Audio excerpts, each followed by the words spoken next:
Hello students, हमारा next topic है human आई colourful world part second.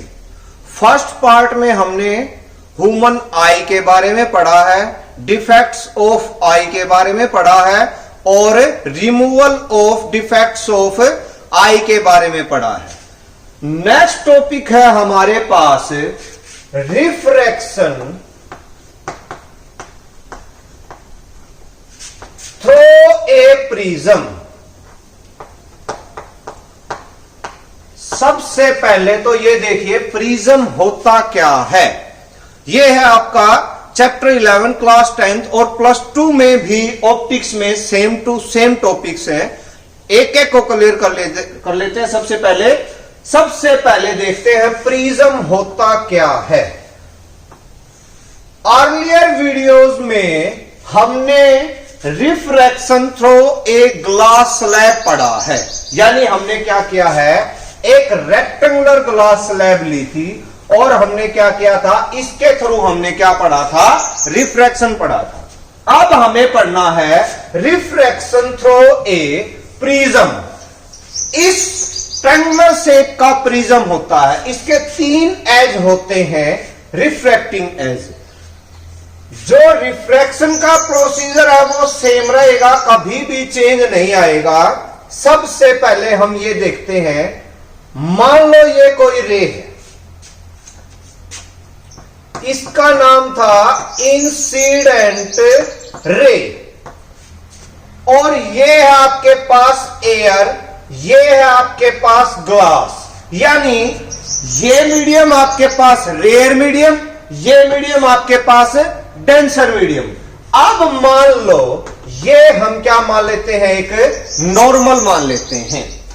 जब कोई रे रेयर मीडियम से डेंसर मीडियम में मूव होगी तो वो क्या होगी, टुवर्ड्स नॉर्मल मूव होगी।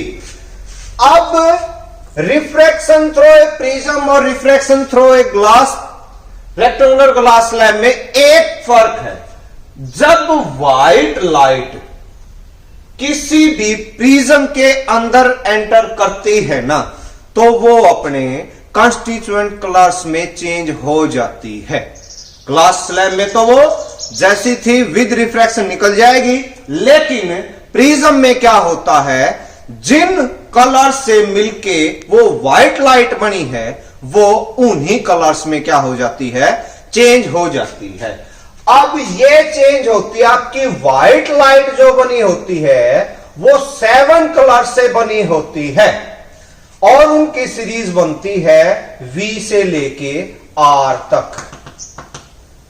अब आपको याद करने का, आप अर्लियर क्लासेस में भी पढ़ चुके हैं, इसको याद करने का तरीका क्या है, विबग्योर, जिसमें हर वर्ड क्या शो करता है, एक कलर को शो करता है। सबसे पहले V शो करता है वोयलेट, I शो करता है इंडिगो, B शो करता है ब्लू, ब्लू याद रखना ब्लैक नहीं, G होता है ग्रीन, Y होता है येलो, एंड O होता है ऑरेंज, R होता है रेड। आप इस सीरीज को याद कर लीजिए।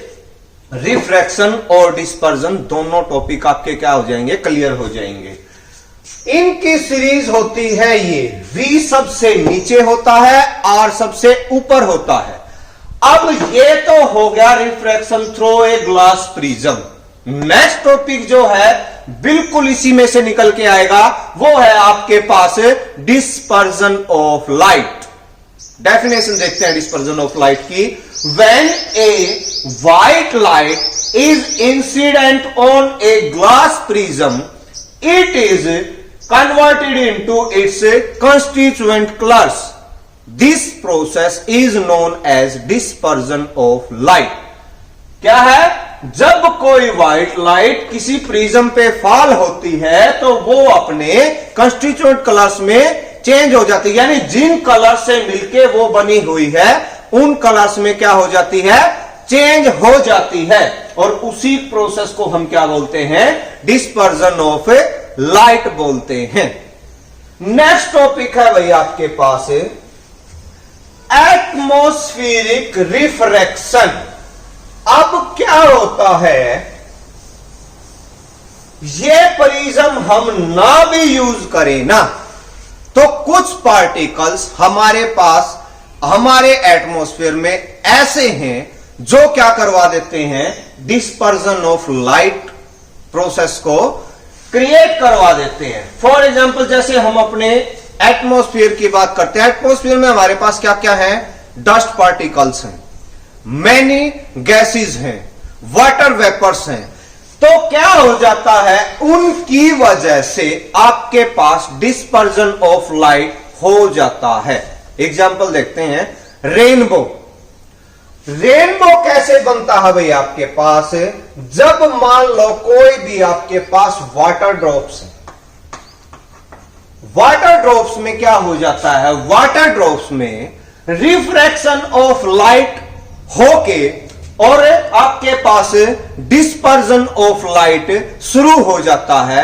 और आपने यह पढ़ा है कि डिस्पर्जन ऑफ लाइट जब होगा तो व्हाइट लाइट किन में कन्वर्ट हो जाती है, आपके उसके कंस्टिट्यूएंट कलर्स में से कन्वर्ट हो जाती है, जिससे क्या होता है, हमें 7 रंग दिखाई देने शुरू हो जाते हैं, जिसको हम क्या बोलते हैं, रेनबो बोलते हैं। +2 क्लास में इसके 2 पार्ट बता रखे हैं, प्राइमरी रेनबो, सेकेंडरी रेनबो। फिलहाल हम क्या करेंगे, सिर्फ आपकी 10th क्लास में सिर्फ रेनबो के बारे में बताया है, हम क्या पढ़ेंगे, रेनबो के बारे में पढ़ेंगे। एक टर्म और है भाई आपके पास एटमॉस्फेरिक रिफ्रैक्शन में, एक टॉपिक आता है मीरेज, MIRAZE, मीरेज। ये प्रोसेस क्या होता है, काफी बार पूछा जा चुका है, 10th क्लास में भी, +2 क्लास में भी, कंपटीशन एग्जाम्स में भी पूछा जा चुका है इसको। अब क्या होता है, हम एक चीज मान लेते हैं, मान लो ये हमारा एटमॉस्फेयर है भाई, और एटमॉस्फेयर में मान लो गर्मी के दिन है, क्या हो जाता है, आपने कई बार नोट किया होगा, मान लो हम सफर कर रहे हैं तो हमें एक चीज दिखाई देती है, ऐसे लगता है जैसे आगे सड़क पे पानी पड़ा हुआ है, फिर हम वहां पहुंचते हैं तो नहीं होता पानी, फिर आगे दिखाई देना शुरू कर देता है, फिर आगे दिखाई देना शुरू कर देता है। वो प्रोसेस आपकी मीरेज होती है। और वो बनती कैसे है, कैसे वो एग्जीक्यूट होती है, वो बताता हूं आपको। मान लो गर्मी के दिन है भाई, जो एयर सरफेस के कांटेक्ट में आती है वो क्या हो जाती है, गर्म हो जाती है, हॉट हो जाती है। और हमने केमिस्ट्री में एक चीज पढ़ रखी है कि जब हवा गर्म हो जाएगी तो वो ऊपर उठती चली जाएगी। जैसे ही ये एयर पार्टिकल्स आपके गर्म होते हैं, ये क्या हो जाते हैं, ऊपर जाना शुरू कर देते हैं।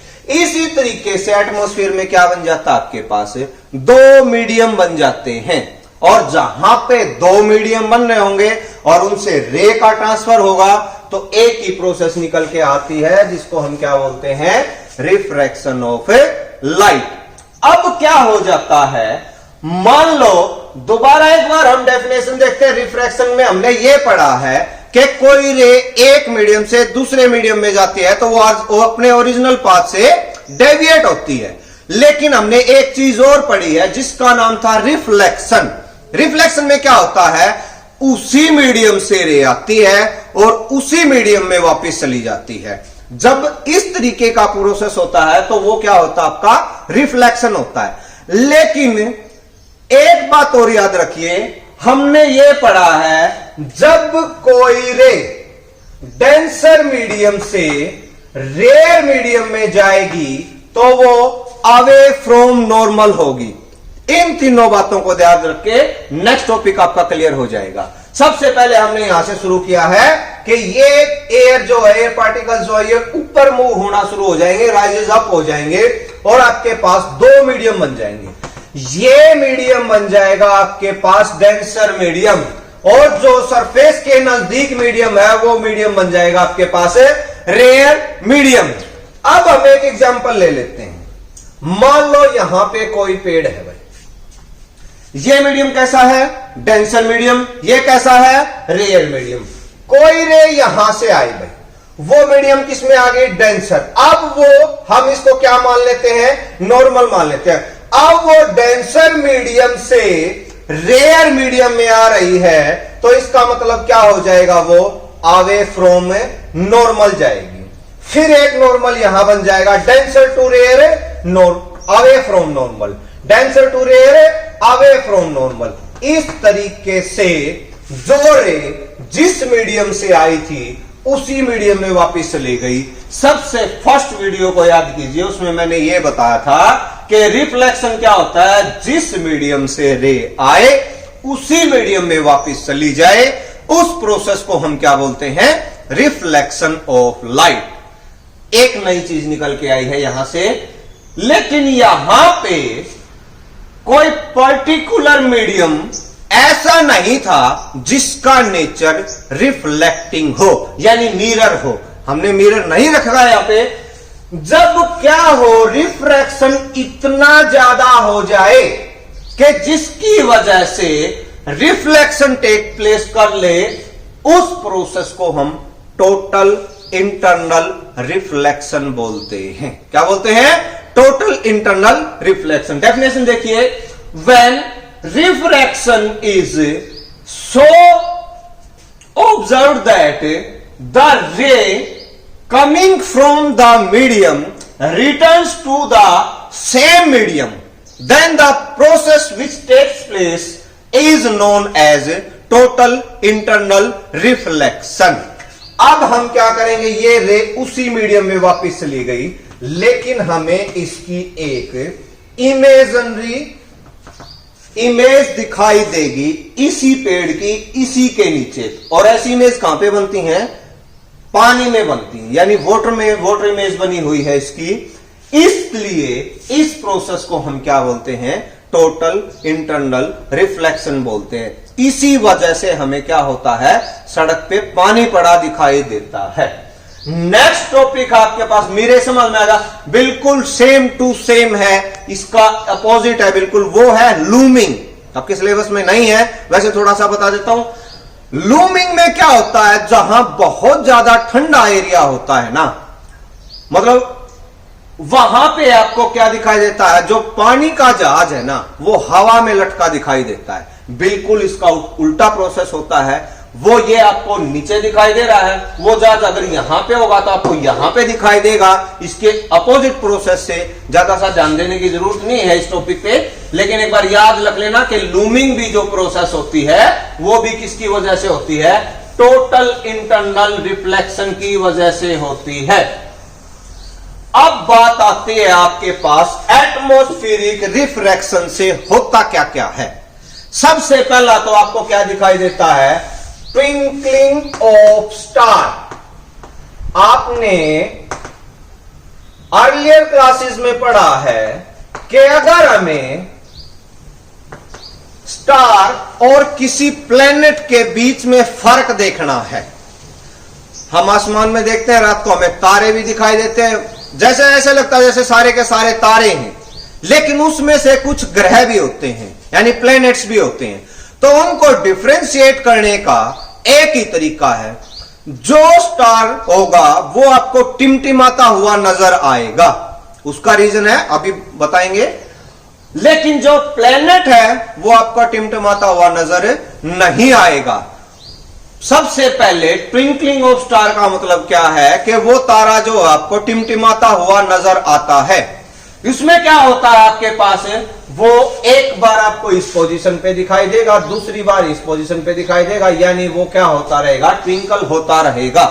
इसलिए उसको क्या बोलते हैं हम, ट्विंकलिंग। ये होता किस वजह से है, ये होता है रिफ्रैक्शन ऑफ लाइट की वजह से। और रिफ्रैक्शन कौन सा, ड्यू टू एटमॉस्फेयर।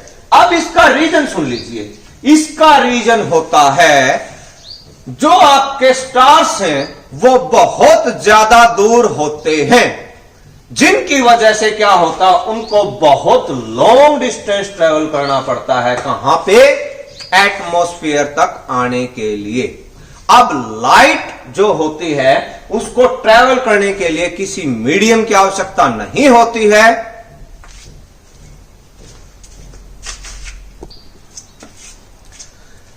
जो लाइट स्टार से हमारी अर्थ पे आ रही है उसको बहुत ज्यादा डिस्टेंस ट्रेवल करना पड़ता है, और एटमॉस्फेयर में हमारे पास बहुत सारी चीजें हैं, डस्ट पार्टिकल्स हैं, एयर कंटेंट्स हैं, वाटर वेपर्स हैं, जिनकी वजह से क्या हो जाता है, मीडियम चेंज होता रहता है और आपको क्या होता रहता है, स्टार ट्विंकल करता हुआ दिखाई देता है। एक क्वेश्चन कई बार पूछा गया है, उस क्वेश्चन में यह पूछा गया है कि जो स्टार तो होते हैं वो तो ट्विंकल करते हैं, लेकिन जो प्लैनेट्स होते हैं वो ट्विंकल करते नजर नहीं आते। उसका रीजन ये है, जितने भी स्टार्स हैं उनकी खुद की लाइट होती है, यानी वो खुद क्या होते हैं, एक लाइट सोर्स होते हैं। बट प्लैनेट्स जो आपको दिखाई देते हैं वो किसी स्टार की रोशनी की वजह से दिखाई देते हैं, उस स्टार की लाइट की वजह से दिखाई देते हैं। यानी प्लैनेट्स जो होते हैं वो लाइट सोर्स नहीं होते हैं, जिसकी वजह से वो आपको क्या होता है,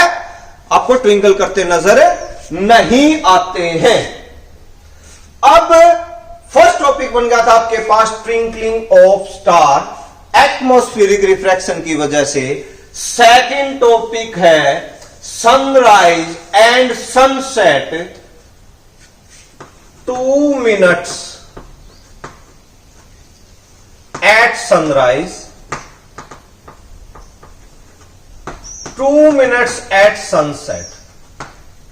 जो ओरिजिनल डे होता है और जो आपका एक्चुअल डे होता है उसमें 4 मिनट का फर्क होता है भाई।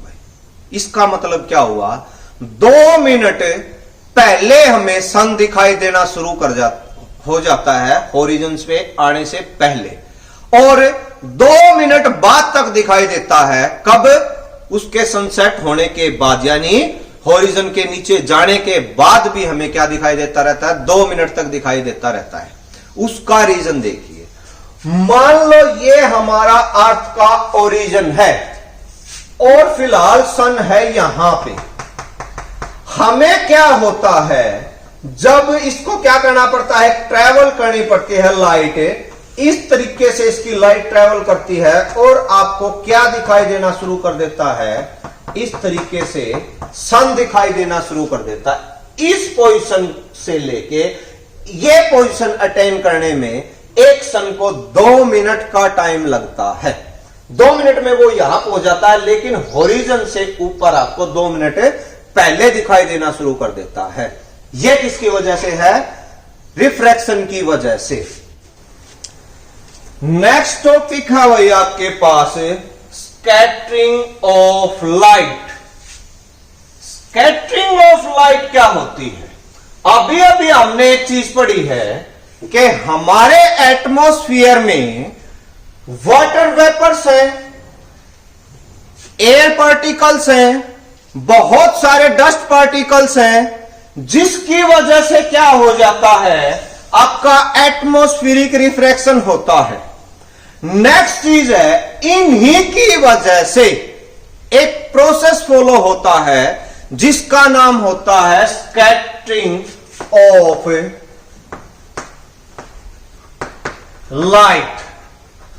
इस प्रोसेस में क्या होता है, स्कैटरिंग ऑफ लाइट में, इसका एक तो इफेक्ट है भाई, जिसको हम बोलते हैं टाइडल इफेक्ट।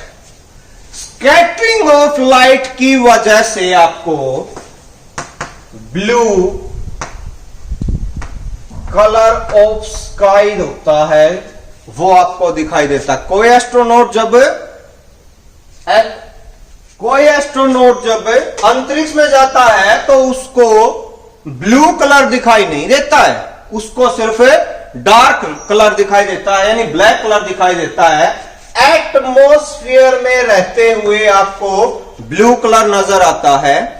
इसी तरीके से सनसेट और सनशाइन पे आपको रेडिश कलर नजर आता है, वो भी किसकी वजह से होता है, स्कैटरिंग ऑफ लाइट की वजह से। इसका एक इफेक्ट आप शायद 9th क्लास में पढ़ चुके हैं, टाइडल इफेक्ट। क्या होता है टाइडल इफेक्ट, जो सनलाइट हमारे पास आती है उसको हम क्या नहीं कर सकते, देख नहीं सकते, उसके पाथ को हम देख नहीं सकते। लेकिन कई बार क्या हो जाता है, वो पाथ जो होता है आपको विजिबल हो जाता है।